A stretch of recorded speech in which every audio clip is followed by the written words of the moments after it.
दुनिया में बज रहा भारत का डंका। दोस्तों, आपने एक बात जरूर सुनी होगी कि कोई नहीं है टक्कर में, जो कि यही बात आज की समय में भारत कह रहा है। पीएम मोदी ने वर्ष 2027 तक भारत को दुनिया की तीसरी सबसे बड़ी अर्थव्यवस्था बनाने की गारंटी दी है। प्रधानमंत्री मोदी ने खुद बताया कि देश की अर्थव्यवस्था बेहद तेज रफ्तार से आगे बढ़ रही है, जो कि उन्होंने सोशल मीडिया पर लिखा। 2023 से 2024 की तीसरी तिमाही में जीडीपी ग्रोथ रेट 4 पर हुई है, जो कि यह भारत की अर्थव्यवस्था की ताकत और क्षमता को दिखाता है। तेज इकोनॉमिक ग्रोथ के लिए हम काम करते रहेंगे। इससे 140 करोड़ भारतीयों की जिंदगी बेहतर बनाने में मदद होगी। भारत की अर्थव्यवस्था ने उम्मीद से ज्यादा बेहतर परफॉर्मेंस दर्ज की है। चालू वित्त वर्ष की तीसरी तिमाही में आर्थिक विकास दर 8.4 पर रही है, जो कि अनुमान यह था कि यह आंकड़ा 6.5% रहेगा, लेकिन 8.4% का यह आंकड़ा उम्मीद से कहीं ज्यादा है। यानी कि आर्थिक विकास दर के लिए जो अनुमान लगाया गया था, आंकड़ा उससे कहीं बेहतर है, जो कि भारत को आगे बढ़ाने की रफ्तार की ओर इशारा कर रहा है। आज भारत दुनिया की सबसे तेजी से बढ़ती अर्थव्यवस्था वाले देश में है, जो कि दुनिया के कई देशों में इस वक्त आर्थिक संकट है, जो कि लोगों की नौकरियां जा रही है। कई देशों की अर्थव्यवस्था की रफ्तार धीमी हुई है। ऐसे समय में भी भारत की जीडीपी ग्रोथ शानदार है, जो कि भारत अब ग्लोबल इकोनॉमी में एक स्पोर्ट के तौर पर देखा जा रहा है। भारत को लेकर दुनिया की तमाम बड़ी आर्थिक ताकतें काफी उत्साहित हैं, जो कि यही वजह है कि चाहे अमेरिका हो या फिर Japan, Germany, Britain, France, Italy या फिर सऊदी अरब और संयुक्त अरब अमीरात जैसे अरब देश, सभी देश भारत के साथ द्विपक्षीय व्यापार को बढ़ना चाहते हैं।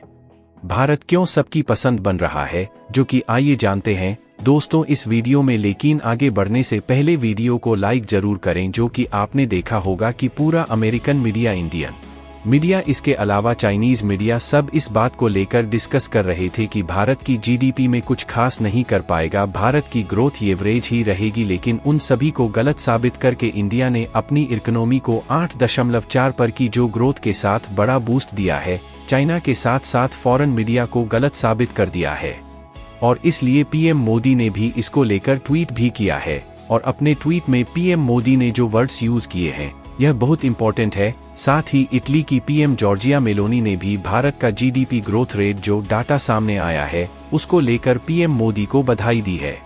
यह इंडियन इकोनॉमी की ताकत को और हमारा पोटेंशियल भी दिखाता है, जो कि इसलिए दिखाता है क्योंकि हम एक ऐसे टाइम से गुजर रहे हैं जहां पर दुनिया में हर तीसरे चौथे महीने एक बड़ी इकोनॉमी रिसॉन यानी कि मंदी में चली जाती है। जापान को ऐतिहासिक रूप से एक आर्थिक चमत्कार कहा जाता था, जो द्वितीय विश्व युद्ध की राख से उभरकर अमेरिका के बाद दूसरी सबसे बड़ी अर्थव्यवस्था बन गया। इसने इसे 1970 और 1980 के दशक तक जारी रखा, लेकिन पिछले 30 वर्षों में अधिकांश समय अर्थव्यवस्था में कभी कभार ही मामूली वृद्धि हुई है। मुख्य रूप से 1990 में शुरू हुए वित्तीय बुलबुले के ढहने के बाद से मंदी बनी हुई है। ब्रिटेन की इकॉनमी मंदी में फंस चुकी है। पिछले साल अंतिम 6 महीनों में उसकी इकॉनमी में गिरावट देखने को मिली।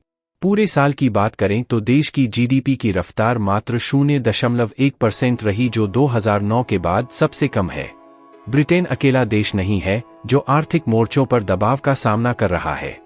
यूरोपियन यूनियन भी 2023 की दूसरी तिमाही में मंदी में फंसने से बाल बाल बचा है, जबकि जापान भी मंदी में फंस चुका है। ब्रिटेन के ऑफिस ऑफ नेशनल स्टैटिस्टिक्स का कहना है कि कई कारणों से पिछले साल देश की इकॉनमी को अंतिम 6 महीनों में संघर्ष करना पड़ा। नवंबर में लोगों ने ब्लैक फ्राइडे का फायदा उठाते हुए जमकर खरीदारी की और दिसंबर में कम खरीदारी की। इसी तरह जूनियर डॉक्टर्स की हड़ताल से हेल्थ सेक्टर प्रभावित हुआ, जबकि स्कूलों में अटेंडेंस लेवल में 1% की गिरावट दर्ज की गई। आंकड़ों के मुताबिक पिछले साल के आखिरी 3 महीनों में कंस्ट्रक्शन और मैन्युफैक्चरिंग समेत सभी मुख्य क्षेत्रों में गिरावट रही, जो कि दुनिया की टॉप इकॉनमीज में ब्रिटेन दुनिया की 6ठी बड़ी इकॉनमी है। फोर्ब्स के मुताबिक अमेरिका $27.974 ट्रिलियन के साथ दुनिया की सबसे बड़ी इकॉनमी है। चीन $18.566 ट्रिलियन के साथ दूसरे नंबर पर है। जर्मनी हाल में जापान को पछाड़कर दुनिया की तीसरी बड़ी इकॉनमी बना है। उसकी इकॉनमी का साइज $4.730 ट्रिलियन है। जापान $4.291 ट्रिलियन के साथ चौथे नंबर पर खिसक गया है। भारत $4.112 ट्रिलियन के साथ इस लिस्ट में 5वें और ब्रिटेन $3.592 ट्रिलियन के साथ छठे नंबर पर है। जिस रफ्तार से भारत की इकॉनमी बढ़ रही है, उससे अनुमान लगाया जा रहा है कि जल्दी वह जापान और जर्मनी को पीछे छोड़ देगा। डिजिटलीकरण और बुनियादी ढांचे जैसे प्रमुख क्षेत्रों में आर्थिक सुधारों के दम पर मजबूत वृद्धि दर से आगे बढ़ते हुए भारत एक मिसाल पेश कर रहा है। वैश्विक वृद्धि में भारत का योगदान 16% से अधिक रहने का अनुमान है। IMF के एक अधिकारी ने यह बात कही। अंतर्राष्ट्रीय मुद्रा कोष IMF में मिशन ऑफ इंडिया से जुड़ी नाडा चौधरी ने PTI भाषा को दिए साक्षात्कार में कहा कि पिछले कुछ समय से हम देख रहे हैं कि भारत बहुत मजबूत दर से वृद्धि कर रहा है। आप समकक्ष देशों को देखें और वास्तविक वृद्धि की बात करें तो यह एक मिसाल पेश कर रहा है। चौधरी ने कहा कि भारत की जनसंख्या काफी अधिक है और उसमें युवा खासी संख्या में हैं।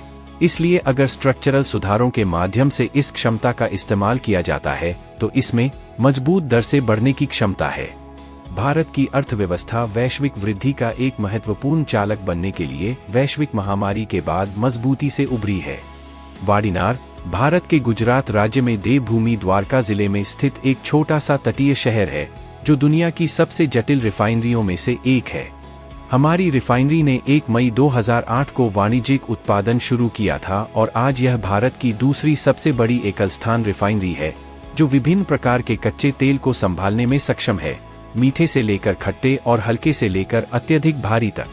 रिफाइनरी की वार्षिक क्षमता 20 मिलियन मीट्रिक टन MMT या 4,05,000 बैरल प्रति दिन BPD है।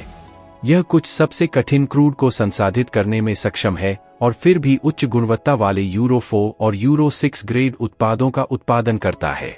अब हम अंतर्राष्ट्रीय मानकों को पूरा करने वाले उच्च गुणवत्ता वाले भारत स्टेज BS6 अनुरूप ईंधन का उत्पादन कर सकते हैं। यह हमें वैश्विक उत्सर्जन मानकों के करीब लाता है। भारत के पश्चिमी तट पर स्थित है जहां 65% से अधिक भारतीय कच्चे तेल का आयात किया जाता है। मध्य पूर्व से निकटता जो दुनिया में कच्चे तेल का सबसे बड़ा स्रोत है, जिसके परिणामस्वरूप कच्चे तेल की माल ढुलाई लागत कम होती है। यूरोप, मध्य पूर्व और दक्षिण पूर्व एशिया में प्रमुख निर्यात और व्यापार बाजारों को पूरा करने में सक्षम। बढ़ते घरेलू बाजार की मांग को पूरा करने के लिए रणनीतिक रूप से स्थित, दुनिया के भविष्य के व्यापारिक केंद्रों में से एक के केंद्र में स्थित है। चाय का उत्पादन विश्व में सबसे ज्यादा भारत में किया जाता था, लेकिन अब चीन का स्थान इसमें प्रथम है तथा सबसे ज्यादा निर्यातक देश श्रीलंका है। फिर भी भारत बहुत से देशों के साथ ट्रेड एग्रीमेंट फ्री साइन किया है और यूरोपियन यूनियन, कनाडा और इजराइल के साथ भी हम ट्रेड एग्रीमेंट फ्री साइन करने वाले हैं। इससे हमारा टोटल एक्सपोर्ट $1 ट्रिलियन तक पहुंच जाएंगे और उसी के साथ साथ मेरा मानना है कि भारत सरकार को एक बार प्रमोट करना चाहिए हमारे देश के बिजनेसमैन एक्सपोर्ट को, जो कि आप अपनी राय हमें कमेंट बॉक्स में बता सकते हैं। साथ ही अगर वीडियो पसंद आई हुई हो तो वीडियो को लाइक करना ना भूलें और इस वीडियो को शेयर करने के साथ साथ हमारे चैनल को सब्सक्राइब कर लें।